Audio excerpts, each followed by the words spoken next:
வணக்கம் பாலமுருகன். எவன் எவெல்லாம் சங்கிய நம்பி போனானோ அவெல்லாம் சந்தி சிரிச்சு போய் உக்காந்துருக்காங்க. அவங்களுடைய சின்ன கிளிப்பிங்ஸை மட்டும் நீங்க பாருங்க.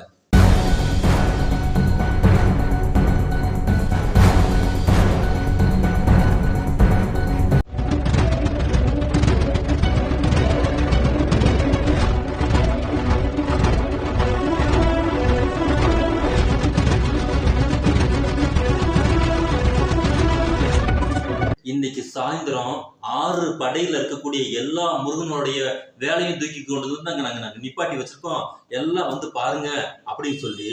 இது நாள் வரைக்கும் முருகனுக்கும் இந்த சங்கிகளுக்கும் என்ன சம்பந்தமே இல்லை அப்படிங்கிற ஒரு சூழ்நிலை இருக்கும் போது திடீர்னு 2026 எலெக்ஷன் வந்த உடனே அவனுங்க எல்லாம் ஒண்ணு கூடி வந்து இந்த ஒட்டுமொத்த முருகன் இருக்கான் பாத்தீங்கல்ல, ஒட்டுமொத்த முருகனுடைய அத்தாரிட்டியா இந்த பிஜேபி RSS சங்பரிவார் கும்பல்கள் எல்லாமே முருகனை கையில் எடுத்துட்டு தாம் தும்னு ஆட ஆரம்பிச்சிட்டாங்க. இது இல்லாம இதற்கு வந்து ஒரு அச்சாரமா முருகனை வந்துகிட்டு இந்த இந்த என்ன சொல்றது, இந்த தமிழ் சங்கி இருக்கான் பாத்தீங்கல்ல, சைமன் செபஸ்டி, அவன் வந்துட்டு கொஞ்சம் மக்கள் முன்னாடி இந்த முருகனை கொஞ்சம் என்ன சொன்னா விளம்பரம் பண்ணிக்கிட்டே இருந்தான். இந்த விளம்பரத்தின் மூலமாக இவனுக்கெல்லாம் என்ன பண்றாங்கன்னு கேட்டீங்கன்னா, ஒட்டு மொத்தமா பணத்தை எல்லாம் அள்ளி போட்டு இப்ப 6 படைக்கு முன்னாடி வந்துகிட்டு முருகன் இருக்க போறாரு, அது ஒண்ணு திறந்து காட்டுறோம் பாருங்கன்னு சொல்லிட்டு இந்த அப்பாவி பாமர மக்கள் இருக்காங்க பாத்தீங்கல்ல, அதுவும் இந்த பெண்கள் இருக்காங்க பாத்தீங்கல்ல, இந்த பெண்களை ஆரம்பத்துல இருந்தே நாம ஏன் முன்னிலைப்படுத்திட்டு இருக்கோம்? அவர்கள் முதலில் அரசியல் தெளிவு பெற வேண்டும், முதல்ல சமூக தெளிவு பெற வேண்டும். அவங்க கையில இருக்கக்கூடிய கரண்டி எல்லாம் பிடிங்கிட்டு புத்தகத்தை கொடுன்னு சொல்லி ஒரு நூற்றாண்டு காலமாக திராவிடர் இயக்கம் வந்து பாடுபட்டதின் விளைவாக இப்ப இருக்கக்கூடிய இளைஞர்கள் எல்லாருமே இந்த மாதிரி முட்டாள்தனம் மூட நம்பிக்கையில போய் விழுந்து விடாம அவங்களுக்குள்ள இருக்கக்கூடிய அறிவை பயன்படுத்தி இது ஃப்ராடு நடத்தக்கூடிய ஒன்னா நம்பர் அயோக்கிய பலு நடத்தக்கூடிய அரசியலுக்கு நடத்தக்கூடிய இந்த RSS பிஜேபி நடத்தக்கூடிய இந்த அட்ராசிட்டி தான் இது, அதனால நம்ம போனோம்னா மாட்டிக்குவோம்னு சொல்லிட்டு இளைஞர்கள் யாருமே உள்ள போவே இல்லை. ஆனா இங்க இருக்கக்கூடிய இந்த வயசான பெண்கள் இருக்காங்க பாத்தீங்கல்ல, இவங்க எல்லாம் என்னமோ ஏதோ ஒரு மிகப்பெரிய அதிசயத்தை தூக்கி இந்த RSS காரங்க நம்ம முன்னாடி காட்ட போறாங்கிற நம்பிக்கையில அங்க இருந்து இங்க இருந்து தமிழ்நாட்டோட தென்கிழக்கு மூலையில இருந்து வடகிழக்கு மூலையில இருந்து எல்லாம் ஒட்டு மொத்தமா இன்னைக்கு அங்க மதுரையில கொண்டுட்டு வந்து நடு தெருவுல விட்டுட்டு போயிட்டானுங்க. அந்த 6 படைக்கு முன்னாடி ஸ்கிரீனை போட்டு மூடி வச்சுட்டு போயிட்டாங்களாம். இங்க இருக்கிறவங்க எல்லாமே இந்த பயங்கரமா வந்துட்டு எங்க நாங்க அங்க கன்னியாகுமரியில இருந்து வந்திருக்கோம், நாங்க சென்னையில இருந்து வந்திருக்கோம், நாங்க அங்க இருந்து வந்திருக்கோம், நாங்க இங்க இருந்து வந்திருக்கோம், எவ்வளவு வெயில் அடிக்குது, ஒரு குடிக்கிறதுக்கு தண்ணி இல்ல, ஒரு நிழல் குடை இல்ல, இவனுக்கு அப்புறம் எனக்கு என்னன்னு போட்டு போயிட்டாங்க அப்படின்னு அங்க புலம்புறத பார்த்தா நமக்கு உண்மையிலே மிகப்பெரிய வருத்தம் தான் இருக்கு. நாம் அனைத்தையும் மீறி மனிதம் காப்போம், மனித நேயம் காப்போம், கடவுளை மற மனிதனை நினை அப்படிங்கிற கொள்கையுடைய நாம இந்த மாதிரி வருத்தப்படக்கூடிய விஷயங்கள் எல்லாத்தையுமே நமக்கு உண்மையிலே உளப்பூர்வமான வேதனையா தான் இருக்கு. ஒரு மிகப்பெரிய ஒரு கூட்டத்தை கூட்டக்கூடிய இந்த RSS பிஜேபி வகையறாக்கள் குறைந்தபட்ச மனிதர்கள் மேல அதுகளுக்கு சுத்தமாவே நம்பிக்கை இருக்காது.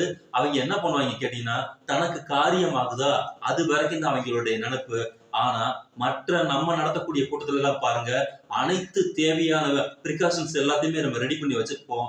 குறைந்தபட்சம் தண்ணீர் ஆதாரம் கூட இல்லாம இவங்க மிகப்பெரிய அளவுக்கு இந்த மாதிரி மாநாடு நடத்துறேன், அதை நடத்துறேன், இதை நடத்துறேன்னு சொல்லிட்டு இங்க இருக்கக்கூடிய மக்களை வந்து வாட்டி விதைக்கக்கூடிய ஒரு வெறும் ஓட்டு சீட்டாக மட்டும் கருதக்கூடிய மூட நம்பிக்கையை வச்சு இந்த முருகனை காட்டி வாக்குகளை வாங்கிடலாம் அப்படிங்கிற நினப்புல இவனுக்கு இன்னைக்கு விளையாண்டு பார்த்துட்டு அவங்க எல்லாம் ஓம் நமகா போட்டுட்டு உட்காந்துருக்கிறாங்க.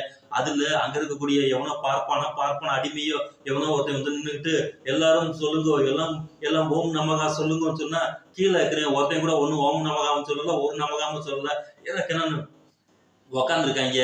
இவங்க எல்லாம் லூசு மாதிரி வந்துட்டு ஓம் நமகா சொல்றேன்னு சொல்லிட்டு கிடக்குறான். அதனால வந்துட்டு இங்கே வடநாடாக இருந்திருந்தா அவனுங்க என்ன சொல்றாங்களோ அது எல்லாத்துக்கும் பூம்பும் மாடு மாதிரி நல்லா தலையாட்டி இருப்பானுங்க.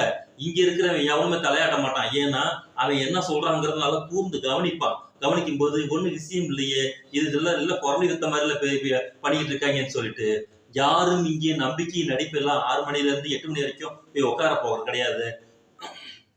இந்த RSSம் பிஜேபியும் ஆள் பிடிச்சிட்டு போய் உட்காந்துருக்காங்க பார்த்தீங்கல்ல, அந்த ஆளுகளை தான் போய் உட்கார வச்சிருக்காங்க. அங்க அவங்க உட்காந்துட்டு பஜனை பாட்டு பாடிட்டு கரெக்டா இப்ப RSSல பிஜேபியில யாரு தமிழ்நாட்டுக்கு தலைவர்னே தெரியல, இந்த இந்த அண்ணாமலை அப்படிங்கிற ஒரு ஆளு எப்பேற்பட்ட வேலையெல்லாம் செஞ்சுட்டு இருக்காங்க. அந்த நயினார் நாகேந்திரன் தான் அதிகாரப்பூர்வம் போட்டு சொன்னாங்க.